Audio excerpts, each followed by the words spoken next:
Welcome back. Now let's talk about what's happening to coaches in Germany and of course in IS. We know coach Peter Bosz left, and right now he has been presented as the new coach of Borussia Dortmund. That was after Thomas Tuchel also, okay, he was fired because we knew he wasn't going to stay, especially after having that public spat with the executive of the club. You know, once you have that over your bosses, yeah, you're going. Yeah, it doesn't really matter who you are. Like, seriously, when it gets to that stage, it's very hard to repair that relationship, and that's why he had to go, really. But the story is there's a new sheriff in town for Borussia Dortmund, and his name is Peter Bosz. This one is caught me by surprise because Peter Bosz, you know, received a lot of plaudits for what he's done with Ajax in his only season last year.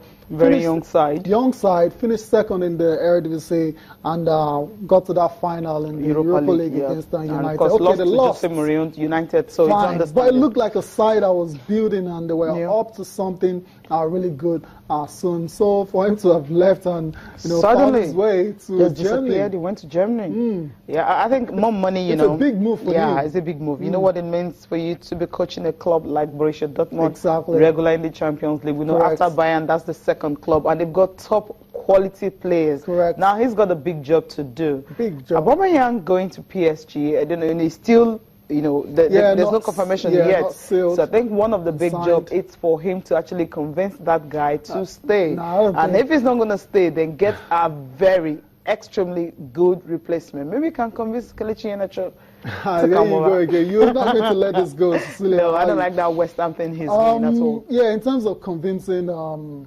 Aubameyang to stay, I'm not so sure I can do that. It looks like his mind is made up already. Yeah. He wants to go to a bigger club. He wants to go and earn a lot more money. So it looks like he's on his way. So it's about Peter Bosz now just trying to find a suitable replacement, someone that can get as many goals as Aubameyang. We know how difficult that is right now. The market is just crazy. It's crazy. A distant striker. Throwing money around. A distant striker out there is costing £50 million upwards. Yeah, when you have a Lukaku going for £100 million. So he has his work cut out in terms of bringing in players. But he has his work cut out in terms of making Dortmund compete as well. Last year they were terrible. Yeah, they didn't compete at all. I mean, RB Leipzig finished ahead of Dortmund. Yeah. Right. So, okay, they won the German Cup. Good way to end the season, fair enough, but there's a lot of work to be done in that. And so all the best to Peter Bosz as he begins his new adventure in Germany. Okay, now let's talk about the Kids Cup now. The Kwara State governor have actually hosted the team that finished second. I mean, that's a good one. You think, okay, it's the one who gets to have the title, the bragging rights that gets honored. But then, I mean, Kwara State governor is saying that not just them. So that's why Abdul Fattah Ahmed, had to host the kids at the government house. You know what it means to actually, get big that? Big deal. That's a big deal, really. I mean, from what you said, let me just pick on from there. It's a nice gesture. The fact that they're hosting a usually no one remembers who came second. That's the reality. That's sport for you.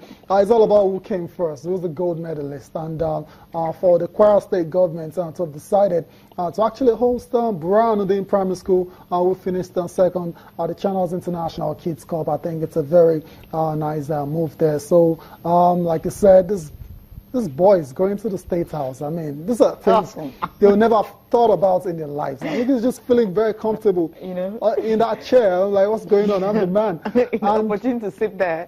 This is executive chair for you. I mean, this is where you normally have the executive meetings and all that. And you have the chance, to be sitting right there and just looking at your state governor, face to face, you know what that means? And get a handshake and all that. It's a big deal. Motivational talks and everything. But then the good thing is the governor has actually said that he wants to prioritize sports development, encouraging recognized young talent, working hard, detecting hidden talent, and they will not just stop there. They will also monitor their progress and see how they will fare in future, which is really very cool. And also the big thing is you just have to invest in sports, in facilities and all that. Bottom line, that's very, very crucial. Yeah, the facility is very important. Hopefully, they can all do something about it. I mean, at the school level. And the Channels International Kids Cup, apart from, discovering really talented players, and apart from bringing the kids together to have fun and enjoy themselves, outside of the classrooms. We're starting to see the effects, the wide-ranging effects now. Our state government, governors and governments, identifying with it, and now trying to do something in terms of developing sports. The other one, Edo State or Ogun State. Not Ogun. Ogun State, Edo State. Yeah, if you want to get a license now, you have to show. Yeah, that's Delta State. Delta State, stuff like that. You have to show that your school has got the facilities, for you to be sports facilities for you to get a license. Exactly. Now we have the Kwara State governor saying it's going to invest, heavily in sports at the grassroots. So it's just awesome one all round for Channels International Kids Cup. Let's go and take our reactions from Kwara. I will listen to Governor Abdul Fattah Ahmed. We are conscious of the fact that sporting activities is part and parcel of growing up, as part and parcel of strengthening the youth for tomorrow's future. It's unfortunate that in this part of the country, sporting activities have not been incorporated into the usual and normal academic programs.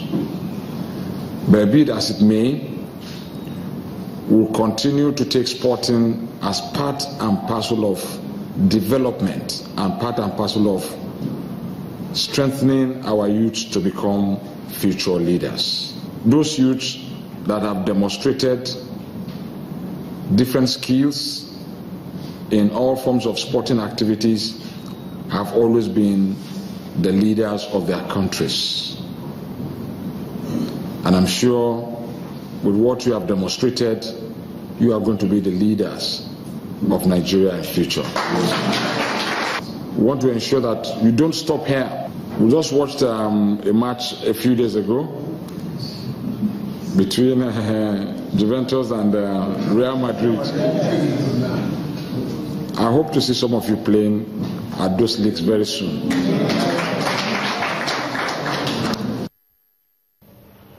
Governor of Kwara State, Abdul Fattah Ahmed, receiving runners-up of the Channels International Kids Cup, Bura Anodin Primary School. So, Cecilia, he wants to see some of them playing at the very top level. Why not? Why not? I mean, that Champions League level. Interesting reactions to that particular line there, and I imagine that some of those kids will be, aiming to be professional footballers. From this talk now, really motivational talk. I said it the other time that look, sometimes it's not all about money. There are things you say to kids at this particular age. That stays with them for life, forever. That's it. So when you have kids like this, the governor talking to them, you can do better. You can become the Cristiano Ronaldos of this world. Why can't you do that? So your dream shouldn't just be, I just want to play for the Super Eagles. No. Aim higher and all that. Then you get to play in big clubs like this and also get to play in the Champions League. When Kelechi Iheanacho was playing for under 15 in Nigeria and all that, under 13 and all that, NFF started at that time, he never felt, okay, he was going to play in Champions League. But then look at him this season. He played in the Champions League. That's it. Barcelona and clubs now are looking for him. Yeah, and you want him to go to Dortmund again. Yes. Yeah. Okay, let's talk about the Nigeria Professional Football League match day 23 midweek action today. And the star match, surely for me and for Cecilia in the studio, is the matchup between Kano Pillars and Shooting Stars of Ibadan. Okay, that match will be taking place in Ibadan. So Shooting Stars will be banking on the home fans to try and get all 3 points against Kano Pillars. Elsewhere, Lobby Stars will take on MFM. MFM won their last game in Lagos, and they travel. They've not been too impressive on the road in recent times. But against Lobby Stars, I think they have their work cut out. FC Ifeanyi Ubadi return home to take on ABS. A lot of people seem to have given FC Ifeanyi about all 3 points here for some reason. I don't know. They say they always find a way to win at home. Yeah, they always find a way to win. Yeah, find a way to win at home. We're not talking about negative ways. Yeah, but you can interpret that in however way you want to put that. Some people say they're just dogged. Penalties, something is going to show up. They're just rugged at home. Throw yourself down like you can throw yourself down inside the penalty area, like what Sergio Ramos would do. Yeah, just get someone. Just find a way. Somehow you're playing at home because that's the opportunity you actually have. But then they shouldn't be doing that. I love what England is doing, diving right now. If you dive, man, you're going to severely punished. Yeah, But then retrospectively. LFC can do something about that. But then, well, they love winning at home, Yes. playing in front of their home fans, So- because they know that's the only way you can keep fans coming to the stadium. We don't want to come watch your team get beaten Lose. by No. 3-0. No. If Ayimba did it Fine. to So they Shooting look, Stars, you know. that's right to say they're the favorites for that one. Yeah, they're against favourites, of ABS. course. Niger Tornadoes, Rivers United will be in action as well. And you also have El Kanemi Warriors. And Rangers. Okay, Rangers. Oh. Academy Warriors also Fortress. Rangers go to Okay. Fortress. Rangers can't win at home. So can they win at the so Fortress? can we just say is Okay, safe to say 3 points for them. yeah, but football, anything can happen. That's it. Cecilia. So they might let's just break that They gym. might just be the team That would break it. unexpectedly to go to Maiduguri and win against Shooting Star did it at Kano Pillars. Okay, last so season. so don't rule it out totally. We're not doing that here. Katsina United will take on Nasarawa United there. Abia Warriors versus Remo Stars. Okay. Remo Stars That away from victory, home. Abia Warriors, we know what they did to Rangers this season, home and away. Interesting. But now Remo Stars coming, okay. Abia Warriors, well, except something really Something spectacular really strange and happened. barring any out of this world upset. Miraculous you upset. expect Abia Warriors to get all 3 points there. Gombe United will take on Aimba. Aimba They got a point away from home, of course. It was looks just like what they're starting to find their rhythm and flirting with the top 4 now. exactly. So that one will be very tight to call. Sunshine Stars versus Plateau United, the Egwon leaders. Voin, okay. Egwon Voin, I mean, very funny way in which they lost. Okay, they didn't. Okay, they lost. But they scored. They lost, yeah. Yeah, they lost. They lost, yeah. Yeah, but it could have been a draw, but the referee disallowed the goal. Very disappointing way to drop points in that one. They'll be looking to get all 3 points when league leaders, Plateau United, visit Akure. And last but not the least, Aqua United. And Wiki Tourist. That game postponed, Okay. possibly because of the Super Eagles game and all that, because that's the stadium they're going to use, so Man. they wouldn't want that pitch to be a little bit, well, you never Now, of tell. course, we can play. How do you do that? Back-to-back games? Nah, I mean, the Eagles play on Saturday, and no way they can do that. So, Yeah. So that game will be played on the 14th. Okay. So that's how it is from the Nigeria Professional Football League. All right, we'll go for a break now. We'll come back. We're looking at the Super Eagles and what they're up to today.